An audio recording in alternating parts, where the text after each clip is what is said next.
مين اللي بيجي الاول عشان يسبب التاني؟ ممكن نتكلم الاول عن اللين ميكشر او الريتش ميكشر. لين ميكشر يعني خليط فقير، ريتش ميكشر يعني خليط غني، يعني هواء بالنسبه بين الهواء والبنزين. اي موتور بيحتاج الهواء، بيحتاج بنزين يتخلطوا مع بعض في الانتيك، وبعد ما بيتخلطوا مع بعض بيخش السلندر، السبارك تيجي او الشراره بتيجي من السبارك بلاج عن طريق الكويل، وبعد كده بيحصل عمليه الحريق. وطبعا ده ليه ترتيب ميكانيكي وتايمينج وكل، فمش هنخش في موضوع التايمينج، بس نركز الاول على الميكشر. ايه موضوع الميكشر او الخليط؟ فدلوقتي الكمبيوتر بيتحكم، انا عندي الكمبيوتر اهو، الكمبيوتر بيتحكم في تقريبا في كل حاجه، في التوقيت بتاع الانجكشن الحقن يعني، وتوقيت السبارك. وبعد ما بيتحكم في الموضوع ده بيبتدي يبص على العادم عن طريق السنسور اللي ورا ده الاوتو سنسور، او بيقولوا عليه حساس الاكسجين. طبعا ده الاكزوست مانيفولد اهو، هو محطوط هنا. لما نسبة الهواء تبقى كتير في العادم، نسبة الهواء بتبقى كتير في العادم، الفولت اللي بيطلع منه قليل، فالكمبيوتر ده الفولت ده بيروح للكمبيوتر، فيقول للكمبيوتر الخليط ده فقير، يعني فيه هواء كتير، انا عاوز بنزين. فيبتدي الكمبيوتر يعدل ويحط بنزين اكتر، بمعنى ان هو بيفتح الانجكتور وقت اطول. تمام؟ لو الكمبيوتر بدأ يدي بنزين، لكن اللي بيحصل ان لسه برضو الاوتو سنسور ده مش قادر، مش شايف النسبة الصح، لسه برضو بيقرا ان العادم فيه هواء كتير، فبيبتدي التشيك انجن تنور وتقول، لما انت بتيجي تحط السكانر بتقرا ميكشر ليك. طيب لو العكس، لو عندي بنزين كتير والهواء، الهواء طبعا بيبقى تقريبا ثابت، بس نسبة البنزين بتكتر نتيجة لان انجكتور، طبعا الانجكتور هنا اهو، عندي 4 انجكتور، ادي انجكتور 1، انجكتور 2 اهو، 3 ده 3 و4 في الاخر. يعني الموتور ده سهل، كل حاجه واضحه فيه، فعشان كده انا حبيت اعمل فيديو عليه. فلو الميكشر ريتش او بمعنى اصح غني، اللي بيحصل ان الاوتو سنسور ده برضه لما بيجي يقرا بيلاقي الاكسجين قليل، هو قليل، فالفولت يعلى. الفولت اللي بيروح للكمبيوتر يقول للكمبيوتر انا عندي بنزين كتير، فيبتدي يتحكم في الفولت بتاع الانجكتور ويخلي الانجكتور زمن الفتح قليل. انا لو عندي ضغط البنزين بيبقى ثابت، يعني في بعض الموديلات بيبقى ثابت، بيتحكم بس لما تقابل، مش هنخش في تفاصيل كتير، فخليها بس نفترض ان ضغط البنزين ثابت. لما احب ازود البنزين بفتح الانجكتور زمن اطول، طبعا بالملي سكند مش ساعه ولا دقيقه، بفتحه زياده شويه، فنسبه البنزين بتزيد بالنسبه للهواء. لو انا عاوز اخلي البنزين يقل بفتح الانجكتور اقل، فبالتالي يبقى نسبه البنزين اللي بتتخلط بالهواء اقل. لو الاوتو سنسور شايف ان الخليط غني والكمبيوتر بيحاول يعادل ويقلل الانجكتور بالس، لكن مش قادر، لان الكمبيوتر مش هيقعد يقلل لغايه ما يوصل لزيرو، طبعا هو بيقلل لنسبه معينه، ما قدرش يظبط الخليط. واللي بيقول له طبعا هو الخليط مظبوط ولا لا، الاوتو سنسور اللي هو ده ورا بيبتدي يولع الايه، التشيكن هو.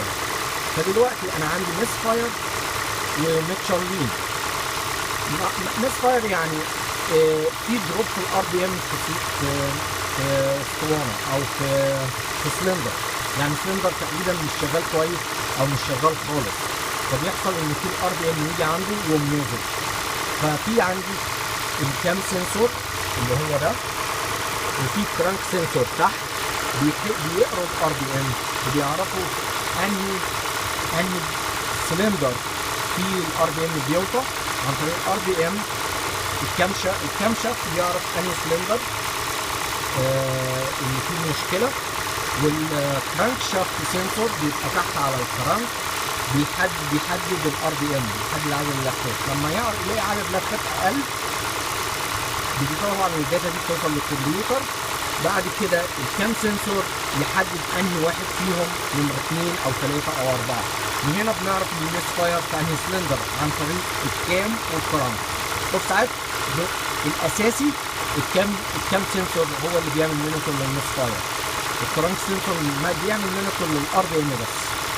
فدايما لو عندي مشكله في الكام سنسور وعندي ميس فاير وعندي كود للكام سنسور، لازم احل المشكله بتاعت الكام سنسور والكرانك سنسور. لو في مشكله بينهم هما الاثنين لازم احل المشكله بتاعت الكام سنسور الاول قبل ما اخش اللي هو ده، قبل ما اخش وابتدي اشتغل في الميس فاير. لان لو كام سنسور في مشكله عمره ما هيحدد المشكله صح. تمام. فدلوقتي انا عندي اللين ميكشر يعني هواء كتير وبنزين قليل، وميس فاير يعني ار بي ام دروب في سلندر معين او في كذا سلندر. فدلوقتي الميس فاير جاي في سلندر نمبر 4 ده النوع الاخير. ادي 1 2 3 4. انا لما حطيت الكود جالي في نمبر 4. تمام. لما قريت الكود جالي في نمبر 4، وهنقرا الكود تاني وهوريكم ازاي. فاللي بيحصل ان لو الخليط ضعيف البنزين قليل طبيعي اللي هيحصل ان السلندر ده الار بي ام مش هيبقى فيه باور كتير، فالار بي ام هينزل. انا عندي الاوتو سنسور اللي ورا هو اللي هيقول لي ان الخليط سيء فيدي لي كود ميس فاير. طب الميس فاير هيجي ازاي؟ الار بي ام هيقل من الكام سنسور هيعرف هيدي للكمبيوتر الداتا بتاع الار بي ام. انا كل ما باجي حته الار بي ام بينزل. طب الحته دي مين اللي هيقول عليها؟ هيحدد المكان. الكام سنسور هو اللي هيحدد المكان، لكن الكرانك سنسور هيحدد لي الدروب بتاع الار بي ام او الوقت بتاع النزول بتاع الار بي ام اللي هو عدد لفات الموتور يعني. تمام. فدلوقتي تقريبا احنا كده فهمنا.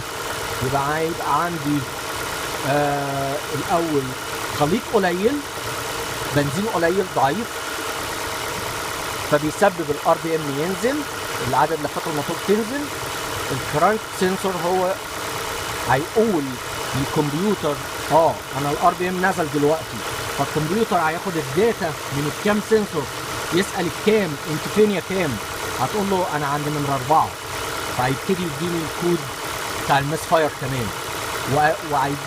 فالكود بتاع الميس فاير دايما بيجي قبل الكود بتاع اللين، لان الميس فاير اهم واخطر على الانجن وعلى الكومبوننتس بتاع الانجن من الميكشر لو لين او ريتش. فدايما الكود بتاع الميس فاير بيجي بسرعه، بيجي على طول الاول. وبعد كده هيجي يبص على الاوتو سنسور هنا اللي تحت، هيلاقي الخليط فيق، هيديني 171 اللي هو ده يعتبر بنك واحد، يبقى بنك 1. لو في بنكين هيبقى بنك 1 او بنك 2 على حسب.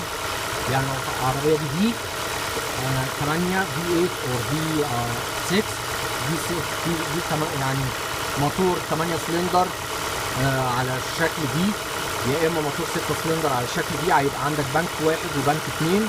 بنك واحد دايما هو البنك اللي فيه نمره 1، والبنك 2 اللي هو السلندرات الثانيه او العدد الاسطوانات الثانيه. فانت دايما تدور على نمره 1 في الدي، ويبقى ده نمره بنك نمره 1.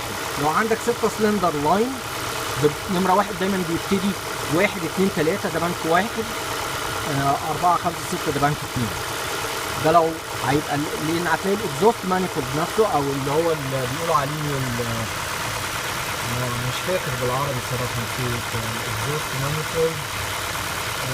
بيقولوا الفورم الفورم اللي ورا الثقب ده قوي هتلاقيه حتتين، لكن في ال6 سلندر لاين هتلاقيه حتتين، لكن في ال4 سلندر حته واحده. في الفي اللي هو المحرك على شكل في هتلاقي واحد في الجنب اليمين واحد في الجنب الشمال. دايما بنك نمره 1 اللي هو السلندرات اللي فيها باديه بوش. تمام. فدلوقتي لو انا عندي ميس فاير بسبب السبارك، ممكن ما اظنش يجي لين ميكشر لين كود، ما اظنش يجي الكود التاني اللي هو اللين. لكن لو عندي ميس فاير بس هبص على السبارك، هتشيل الكويل وابص على السبارك وابص على الكويل، وغالبا المشكله هتبقى في الكويل يا السبارك، يا اما مشكله ميكانيكيه في الانجن. طبيعي بص الانجن ده كده في مس خفيف قوي، يعني في رعشه خفيفه جدا، واخد بالك؟ ممكن تبقى فالف وحش، فالف مش بيقعد كويس صح، وممكن يبقى انجكتور اللي هو الانجكتور اللي تحت ده، اي انجكتور فيهم اللي هو ده دي الفيول ريل او الماسوره اللي ده البنزين بيجي وبيتوزع عن طريق الانجكتور هنا. فممكن انجكتور وحش يكون شغال وكل حاجه بس مسدود، فيدخل نسبه بنزين اقل. فممكن يكون الانجكتور وحش، ممكن يكون الاجنيشن كويس. الانجكتور وحش هيسبب لي اللين، لان البنزين يقل. الكمبيوتر مهما يعدل مش هيقدر يعوض الكميه بتاعت البنزين دي الا في حدود، لو عدى الحدود دي لازم التشيك انجن تنور. فطبعا من هنا وصلنا ان احنا هنبص على، ممكن نبص على السبارك بلاج لو انا ما عنديش لين ميكشر او ما عنديش كود للميكشر. لو عندي ميس فاير بس ابص على 3 حاجات، على السبارك، على البوجيه يعني، والكويل، وابص على الميكانيكا بتاعت الانجن نفسه او الموتور، اشوف الكومبريشن تيست، يعني اشوف ضغط الانجن كويس، اقارن ضغط الاسطوانات في تيست اسمه كومبريشن تيست، وفي ليد داون تيست. بعمل الاثنين دول عشان اتاكد ان السلندر نفسه او الاسطوانه سليمه ما فيهاش مشكله ميكانيكيه. طبعا انا ما عنديش المشكله دي، فهي المشكله دي يا اما تبقى فالف، 3 حاجات، يا فالف وحش ما بيقعدش كويس، سبرينج تعبان، يا اما انجكتور كلاب يعني مسدود، يا اما انتيك فاكيوم ليك او فاكيوم ليك. ده الانتيك مانيفولد اهو، بيبقى فيه جاسكت تحت هنا، في جاسكت بينه وبين الهيد، بينه وبين يعني راس الاسطوانات، فبيخش الفاكيوم الهواء اللي الموتور بيسحبه، فبيبتدي يسحب هواء من غير ما الايرنس فلو سنسور ده، من غير السنسور بتاع الهواء. بص الهواء بيخش هنا كده في الانتيك، فده اللي بيقيس الهواء. نفرض ان في تسريب هواء هنا، اللي بيحصل ان ده يقرا هواء قليل بس الهواء يكتر، فيبتدي الكمبيوتر ده يبتدي يقول انا عندي واحد مثلا عندي 3 كيلو 3 جرام هواء في الدقيقة مثلا، لكن من هنا بيخش 3 جرام هواء في الدقيقة، لكن المشكلة ان هنا بيخش هواء من ورا السنسور، يبقى الكمبيوتر كمية الهواء اللي هو مش بيعرفها عن طريق السنسور اقل بكتير من الكمية الفعلية اللي بتخش جوه الانجن. فبالتالي لما يجي يعادل الخليط يحط بنزين على الهواء، فبيحط بنزين على الكميه المتقاسه مش الكميه الفعليه اللي داخله، فطبعا البنزين يبقى قليل، فبيعمل ايه؟ ان يعمل مشكله، ان يحصل ان يحس ان الاوتو سنسور في الوقت ده يقرا هواء كتير، فيقول للكمبيوتر ايه ده؟ انا هواء كتير، زود لي شويه بنزين، فيبتدي يزود وقت الايه؟ الانجكتور بتاع الفتح بتاع الانجكتور. بس برضه الانجكتور مش هيقدر يعوض الكميه دي، لان ليه ليميت اون، مش هيقدر يزود لما لا نهايه. تمام؟ فعشان كده بيحصل الايه؟ الكود. دلوقتي الانجن دلوقتي بيبقى فيه ميسنج خفيف، لان مفيش بالانس، بمعنى ان السلندر